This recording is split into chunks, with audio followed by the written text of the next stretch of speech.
Keith Totten, October 6, 1994, U.S. Army. My father was a Marine, and he said there was one too many jarheads in the family, so the next best thing I could do was go into the infantry in the United States Army. So, well, the first time I went to Iraq, well, actually it was in '96. We did it was called Intrinsic Action 96. We're actually deployed into Kuwait to train the Kuwaiti Army, and during that time, Saddam Hussein started pushing forces out of Baghdad to the border. So what we did was we brought, I think, 10,000 more troops to come over, and we pushed that parallel line towards Basra and up into Al Naziriyah. We had Patriot missiles. We had bombers coming in. It wasn't really much of a conflict. It was just more of a presence. So that was the first time I had gone actually into Iraq, was in '96, and then they turned it into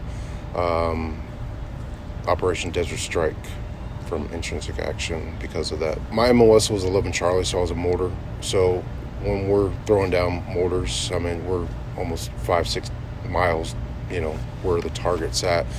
Though, I mean, it's still being desert, we can still see, but we can't really view, what we're hitting per se, because it's, when we're doing fire for effects, we're just throwing,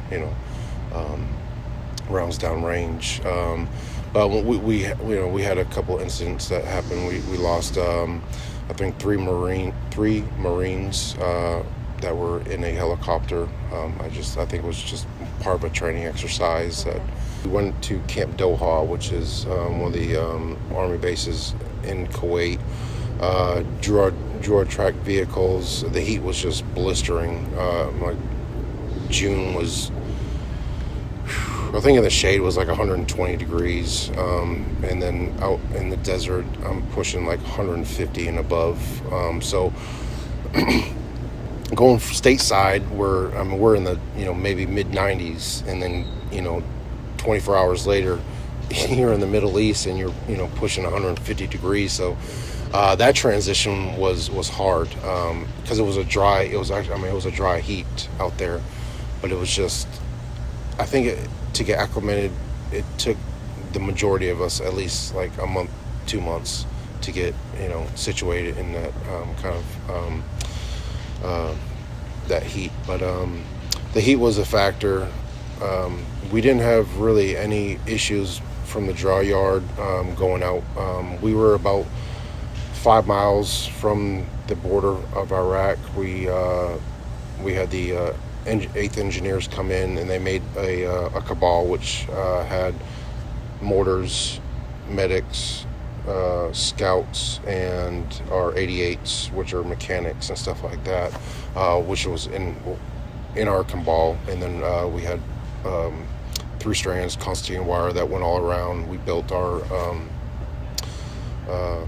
scud pits, and through that time we had Kuwaiti armies that would come in, and we'd teach them basic mortar skills and stuff like that. Then I believe it was August-September time frame. Actually it was September time frame when Saddam Hussein started pushing forces. So from September to just about the end of December was just all missions. It was just support missions and stuff like that. So about 90 days worth of we canceled the training come August. So September time frame, we got our first mission, which was actually going over that border and then throwing support.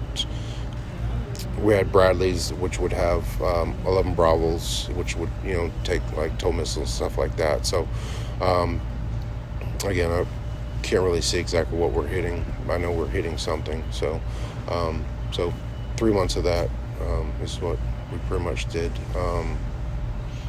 But it was during those missions. I mean, it was kind of like, I was kind of like glad to be a mortar. We did an NTC stint in 97 when I was with the 1st Cav, 19 Cav, and when we were at NTC,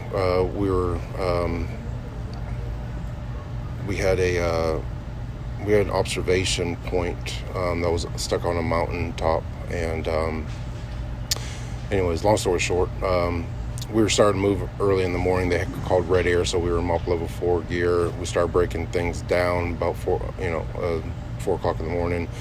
I took a bad slip on some rocks, and I fell like 40 feet down the straight down the mountain. And anyways, it messed up my back, and had like my L4, L5 were all messed up. So they put me out medically for the back injury.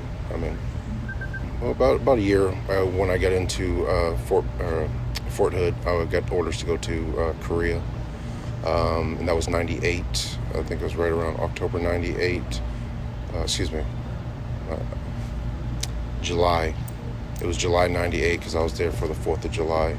So I got to, I flew into Osan, and went to the turtle farm, got in process there, and then my assignment was 1st 503rd in Camp Casey, Korea. Not even a month into it, I would say, we had a really bad monsoon season in South Korea, and part of the 1st 503rd, we were part of a QRF, and the rain got so bad that started mudslides, and the 1st 503rd was tasked out to do body recoveries. So through our unit and the Republic of Korea Army, I think we recovered over 200 bodies, and that was my welcome from Korea. So I would do it all over again if I could. Most definitely. I'd built a lot of camaraderie with brothers and sisters. And while I was with when I was with the 19 Cav, we used to have field missions, and sometimes during the summertime, the heat of Texas, we'd be out there, and it's all flat land.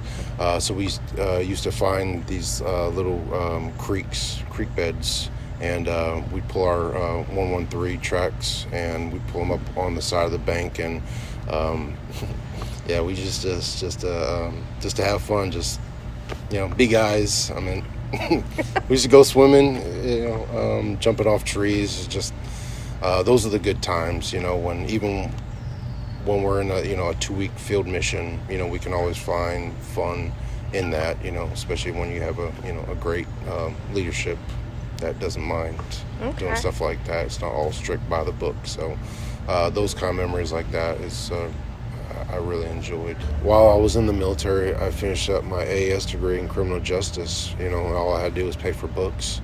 I mean, that's great. That's one of the perks of being in the military. When I joined, I think our paychecks was like right under $1,000. But coming out of high school, with a full month pay of over just about $1,000, that was great, man. I was like, I got free room and board. I got free medical, dental, free food, and plus I'm getting paid. That was the best job ever in my life. And I would definitely recommend it for anybody, because even after you get out, you still have your GI Bill, or post 9/11. You can still go to school. If you go into the VA, they have vocational rehab.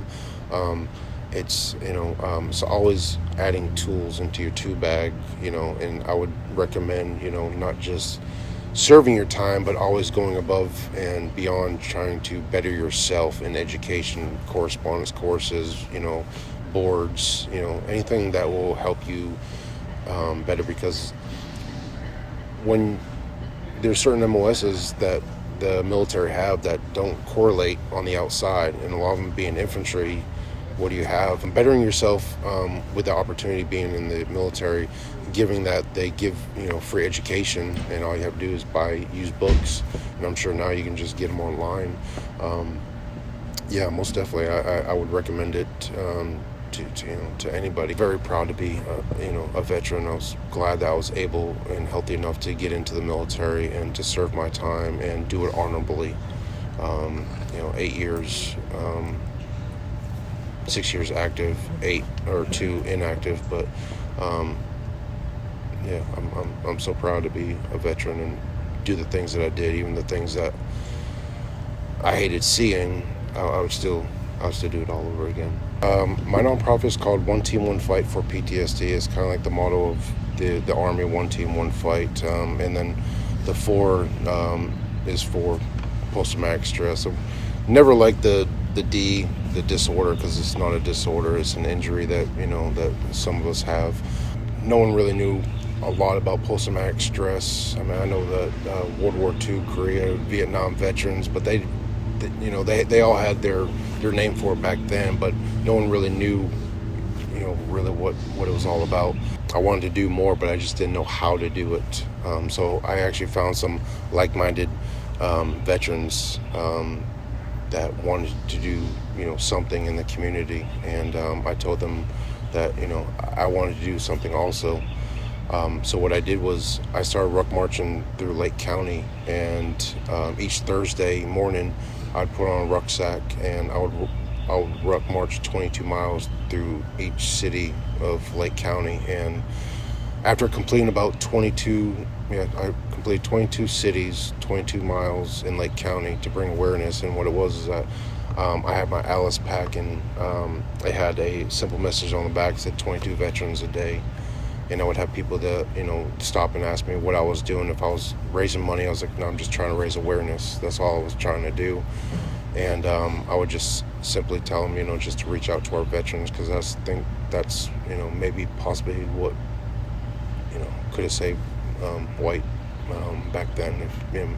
If he maybe just reached out to somebody, or someone had maybe had just reached out to him, maybe he'd still be here with us. So after completing all that, we had gotten together again, and we came up with all the money to start a nonprofit, and we named it as we did. And what we did was just bringing awareness back then about the transitioning from with combat veterans to civilian life, and then it just kind of like blossomed from there. We went from just raising awareness to assisting other veteran nonprofits, and we'd raise money for them to continue their mission to help other veterans, that have injuries and stuff like that, post-traumatic stress, traumatic brain injuries, sexual assault, stuff like that. So we have a lot of great programs here in Lake County that a lot of veterans didn't even know of. So I was pleased to have an organization that gave them the spotlight, raising donations, and we're all volunteers. So 100% of our donations go right into these programs, and they're local. So it's not that we have a business in Mount Dora and there's a organization in Umatilla. They can see where that donation goes directly, and they can visit that organization and see what difference their donations are making here in their hometown. So I think that's always a good thing, having a nonprofit making a difference in your community. You can check us out, One Team, One Fight for PTSD, www.oneteamonefightptsd.org. We've been, I think, now 6 years going, 4 years of assisting local organizations. We've raised close to almost $100,000 to help these individuals out here in Lake County. So please check us out.